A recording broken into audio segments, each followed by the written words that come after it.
Hello hi good morning morning చేదు కాకరకాయతో good morning చెప్తున్నా అనుకుంటున్నారా. దీంట్లో కొంచెం ఆయిల్ ఎక్కువైంది, బట్ కావాలని ఆయిల్ ఉంచేసాను. ఎందుకంటే కాకరకాయ కలిసిన కారం ఉంటుంది కదండి, దాని టేస్ట్ చాలా అద్భుతంగా ఉంటుంది. మీరు ఎప్పుడైనా టేస్ట్ చేస్తే కామెంట్ చేయండి.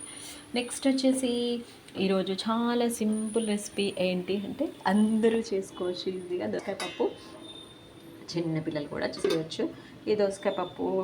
నెక్స్ట్ కొంచెం టమాటో వేసాను. ఏది పుల్లగా ఉండట్లేదు కదండి, పులుపు ఇష్టపడ్డ వాళ్ళకైతే ఇప్పుడు దోసకాయలు ఎప్పుడు టమాటో అయితే అసలు నచ్చవు, బట్ ఇంకా తప్పదు వేసేసాను. మంచిగా పప్పు పెట్టేశాను, బాక్స్ అయిపోయింది. నెక్స్ట్ మన పోహ ఎంతమంది చేస్తారు, ఎంతమంది లైక్ చేస్తారు నాకు కామెంట్ చేయండి.